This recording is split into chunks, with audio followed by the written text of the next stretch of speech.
Some of you asked me, has anything happened to make you want to leave? This guy comes down, like we're halfway through coffee, and I thought it was a bit strange that he sat on the table right next to us, slid from underneath his raincoat, using his foot, he pushed my handbag back towards me. That was his mistake. And I immediately looked in my bag because it was open and my wallet had gone. Hey everyone, welcome to the start of another video. We're going to be talking about London. Is it really that safe? Now, I spoke to you on my second channel, so for any of you who don't know, I do have a second channel that is to do with more life and non-luxury, and I'll link to it below in case you want to watch over there. But I spoke in that video about how David and I are looking to leave the UK, to emigrate, and we've got so many reasons for it, but one big reason is how unsafe London is starting to feel, and I want to go through with you the different types of scams that are going on in London. And I really actually don't want to put anyone off who's thinking of travelling here, because despite all of this, it's a beautiful place. It's so historic, wonderful for shopping if you're into shopping, wonderful for the National Gallery, for museums, as I say, for all of that history. And it's a place that if I didn't live here, if I lived elsewhere, London is definitely a place that I would say is worth you adding to or ticking off your bucket list. Honestly, I really think it's that kind of place. But things have changed in the last, I would say, 5 to 10 years, definitely in the last 10 years.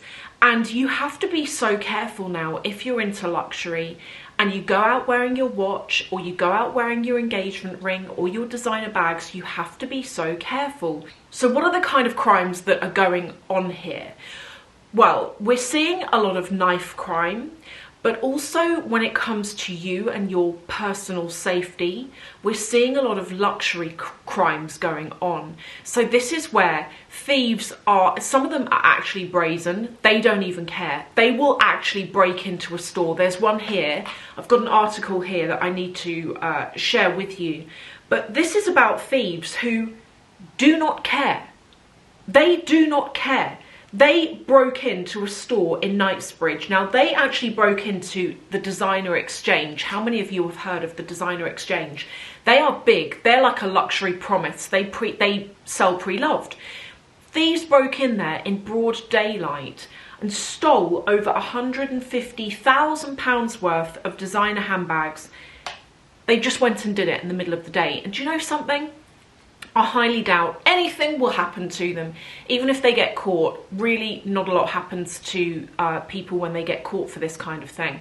And that's all part of the frustration. Is I saw a really interesting documentary a couple of months ago now about watch thieves, where this journalist befriended a criminal gang, and you never saw their faces. They always had their faces covered, but they let her follow them around and they act like they think they're celebrities. And one guy was boasting about the Rolex he was wearing, and I remember him saying, oh, it's worth 30 grand. And the journalist said, where'd you get it? And he was like, well, I stole it off someone in Chelsea.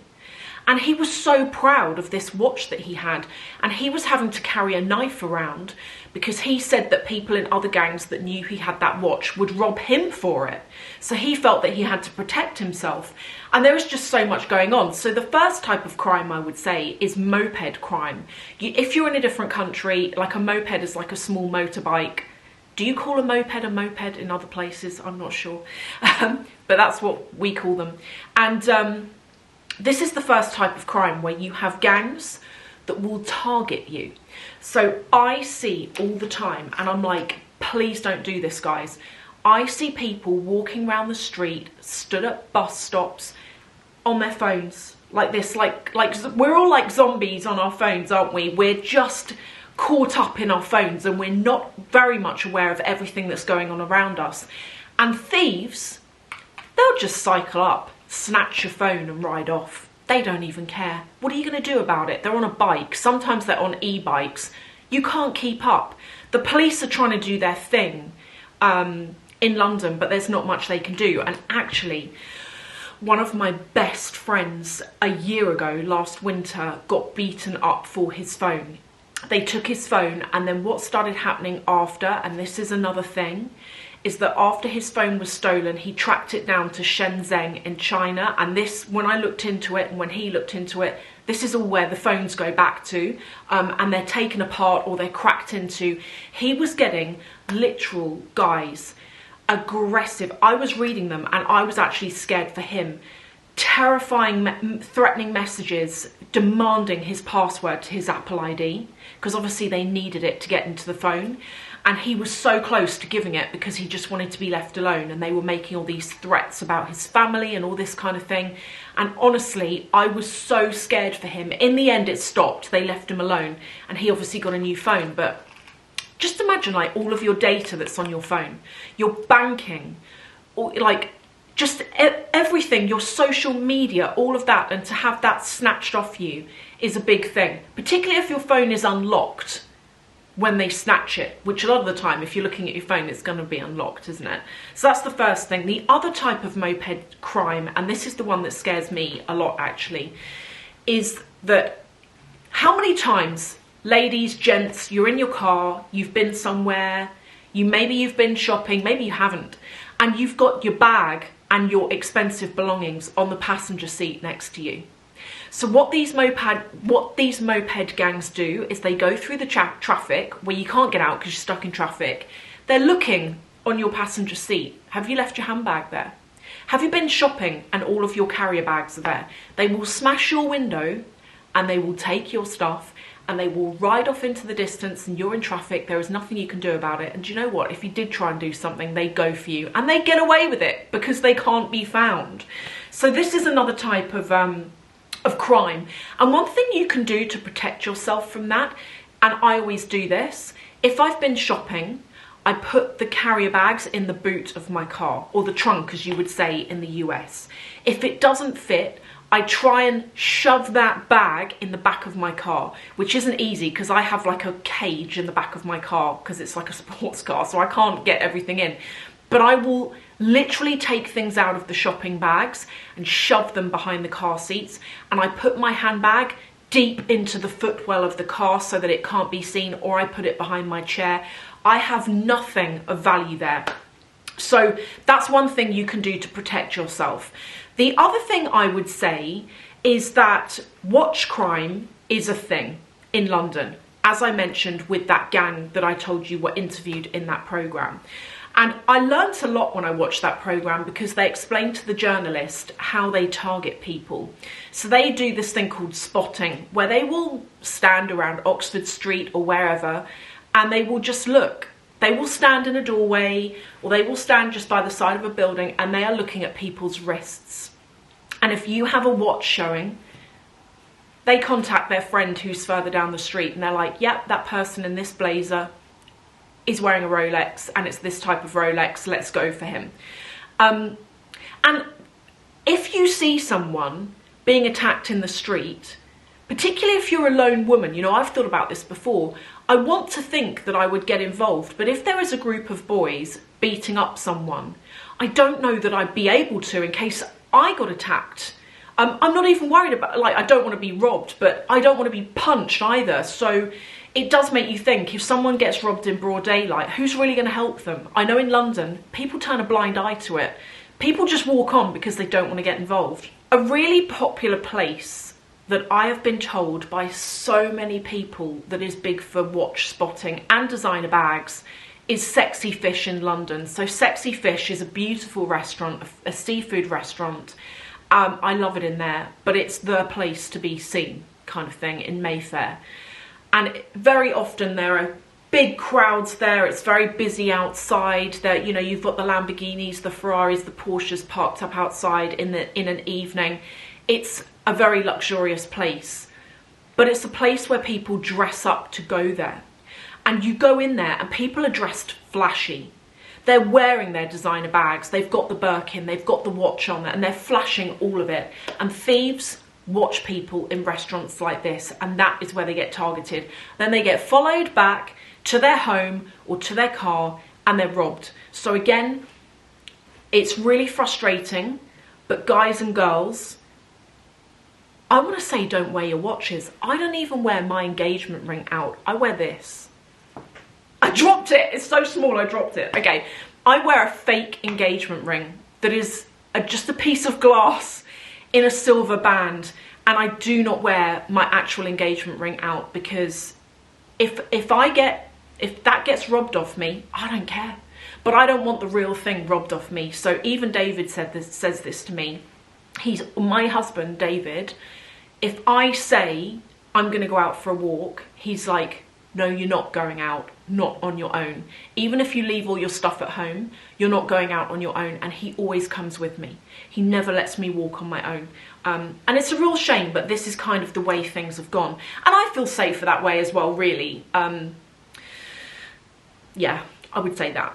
The next crime that happens is in car parks. So I used to park my car, I park it in Harrods now because it's super secure, but I used to park my car in an NCP car park. So just like one of these private car parks where anyone can park in it, you drive in, you pay, you leave your car. And what used to happen there, and the people that ran that car park, whenever, because I was friends with the people that ran that car park in the end, and they always used to say to me, Sophie, have you left anything in your car? Even your phone charger cable, don't leave it on display in your car. Take it out of the center console, wrap it up, put it in the glove box. Because again, thieves will see that and assume you've left electronic devices in the car, because they're not always that bright. They will think, oh, there's a cable there, I'm going to break into this car.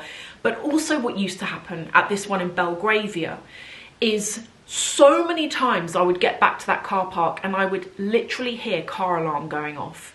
And I saw a Range Rover one day and the back window had been smashed in because the person had gone back to their car with their shopping bags. They'd obviously been watched. They'd put the bags in the boot. They'd walked away and their car had been robbed. So that's another thing, guys. If you go shopping, you've got carrier bags and you can't carry them all, please don't go back to your car and put them in the boot of the car, because I did this. So years ago, another reason why I want to leave, years ago I was at the gym and I made a stupid mistake, one that I learnt from, where I'd been at work and I wanted to get my gym bag out of the boot of the car and put my handbag in the boot of the car, assuming it was safe. And when I got back to my car, the back window had been smashed and my handbag had been taken. And thankfully, I remember I'd taken my wallet out of the handbag and put it next to the bag because I'd been looking for something in my bag before I just chucked it all in the boot. So they'd taken this bag, but they hadn't taken my wallet, thankfully. But that's an example of, I was being watched and I did something that I will never do again, which is go back to the car and put anything in the boot. Doesn't even matter what you're putting in the boot. They will give it a try. If they see you putting something in there, they're going to give it a try. So one last thing that happened to me before I move on to whether you should let this all affect you and what you can do to really protect yourself. Something that happened to me. So I made a big mistake years ago. I went for coffee with a friend on the King's Road in Chelsea. I put my bag, so we went to this coffee shop, there was no one in it. It was the middle of the day, it was like a Tuesday or something, and we went to the downstairs basement bit and there was no one there, I swear to God, there was not a soul there. And we took a table by the wall and we both put our bags on the floor next to us. I would never do that now, but I did it back then. And this guy comes down, like we're halfway through coffee and I thought it was a bit strange that he sat on the table right next to us, but he pulled the table towards us. And we're in the middle of a conversation here, a juicy conversation. So I remember thinking, what's he doing? But I didn't think too hard about it. And he had a raincoat over his arm that was closest to me. And he sits down. The only thing that gave it away is he slid from underneath his raincoat, using his foot, he pushed my handbag back towards me. That was his mistake. And I immediately looked in my bag because it was open and my wallet had gone. And I shouted something crazy. I was like, thief, thief, give me my wallet back. And he got up and was having a go at me, being like, I can't believe you're calling me a thief. And he dropped my wallet from underneath his jacket, from underneath his raincoat, not even joking. I grabbed my wallet off the floor and I followed him up the stairs. in this coffee shop to where there was more people by this point, and I was literally, he could have punched me in the face. I was like, thief, this guy has stolen my wallet. And I spoke to the people in the store and they said, we've got a problem with him. He keeps coming in here and we don't know what to do about it, and the police don't care. So that's another thing, guys and girls. If you're in a restaurant, I would say don't even use those handbag clips. It takes nothing for someone to snatch it off the table. Don't use them. Keep your bag on your lap. If you're in London, if you're in any town, this is happening in cities around the world now, this type of crime. Wear a crossbody bag. Keep your bag on the front of you. Don't have it behind you. If you want to wear a backpack, wear it on the front of you. Don't wear it on the back. It's frustrating. We shouldn't have to do it, but this isn't just a London thing. I have had those of you tell me from Australia to America, all over, telling me my city, my town has changed. It's got dangerous, and I do wonder whether the bad economy has got something to do with this, or whether it's just a new way, a new unfortunate era we're all moving into. So what can you do? First of all, as I said earlier, if you want to come over here on holiday, please don't let it put you off. I don't want to scare anyone in this video. As I say, London is definitely, would always be a bucket list place for me. It's a great place to live. It's beautiful. We don't especially want to leave, but we've got our own reasons for wanting to go, and security is definitely one of them. Some of you asked me, has anything happened to make you want to leave? God willing, nothing has happened. Nothing has happened, but we don't want anything to happen, which is why we are looking to go. Personally, I wouldn't wear a watch in London. I wouldn't do it. I also had another thing on the tube. Be careful on the tube if you're going to use the tube. There are pickpockets everywhere down there. I was down there with a really expensive Dior bag about 10 years ago, and I shouldn't have gone down there dressed the way I was, but I didn't think too much about it. And I don't know how many of you remember, but I had this quite big black shiny like patent Dior bag. There was like a tote bag, and I had that down with me on the tube, and this guy came up to me and asked for the time, and I had my tag watch on, and I looked at my watch and I told him the time, which was weird. Like, I didn't think about it at the time, but the times are on the boards down there because it tells you what time the next tube's going to get in, so he didn't need to ask me that. Anyway, I didn't think at the time, I just told him what time it was. And he was very close up to me when he asked that question. And he was wearing a top that's not dissimilar to this, actually. It was like red checkered. And I just in that instant got a vibe from him. So when the tube turned up, I walked and walked and walked and walked down the platform and then got on to get away from him. Again, sat in my own world. I'd just been to a work meeting, so I'm thinking about that. And as we go through the tunnel, I look in the reflection, and he's next to me in an empty tube, train. I still look back and I just think, oh my God, how didn't I notice? He was a pro. He was he sat right there. He was here, guys. He was here. And my heart was like this. And the next stop was coming up, but it wasn't my stop. And I thought, I don't care. I've got to get off here. And I'm just going to have to walk to where I'm going or get the next tube. So I thought, okay, this is going to be a test. If he follows me off here, then I know he wants to rob me. And I got off the tube, and by this point there was quite a crowd of people, so I felt a bit more safe, and everyone was walking up the steps to exit. And I turned round and I stared at him, and we looked each other in the eye, and he looked so peed off, and he went to follow me again, and I just stared some more, because by this point I was wound up. I was like, no, there's people around. I am going to shout at you. I am going to say something. I am going to cause a scene. I am going to embarrass you. And he backed off and walked away. And in the end, I walked up the stairs with everyone else, and I got outside. I phoned David. I shouldn't have got my phone out. Nothing happened, but I phoned David, and I was really shaken at what had happened. And after that, I do get the tube now, but I don't go there with a designer bag. And I certainly don't flash the watch that I'm wearing. I don't even wear a watch. I've got a couple of watches that I love, and it's a shame, I don't wear them. They sit at home in like a watch box. You know those boxes that turn them to keep the battery going? That's where they live. So that's everything I'd say about London. And I still wear designer bags out. If you're coming over here and you're like, do I bring a designer bag with me? Go for it, but bring a crossbody, wear it in front of you. I would not personally use a top-handled bag unless it had a crossbody strap on it, just to keep it that bit secure. Would I wear a watch over here? Not an expensive one, personally. You get spotted in the likes of Harrods as well, and followed from Harrods, so don't think anywhere is safe. Honestly, these gangs in London now, there is some dodgy, sketchy stuff going on, and unfortunately it means you can't wear your nice stuff and be brazen about it. You have to hide what you have. So that is what I would say.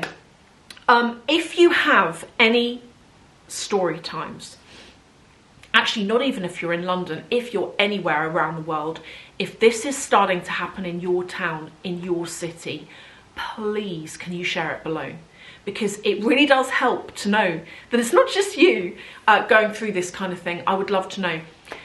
Thank you all for watching, and I will see you in the next video.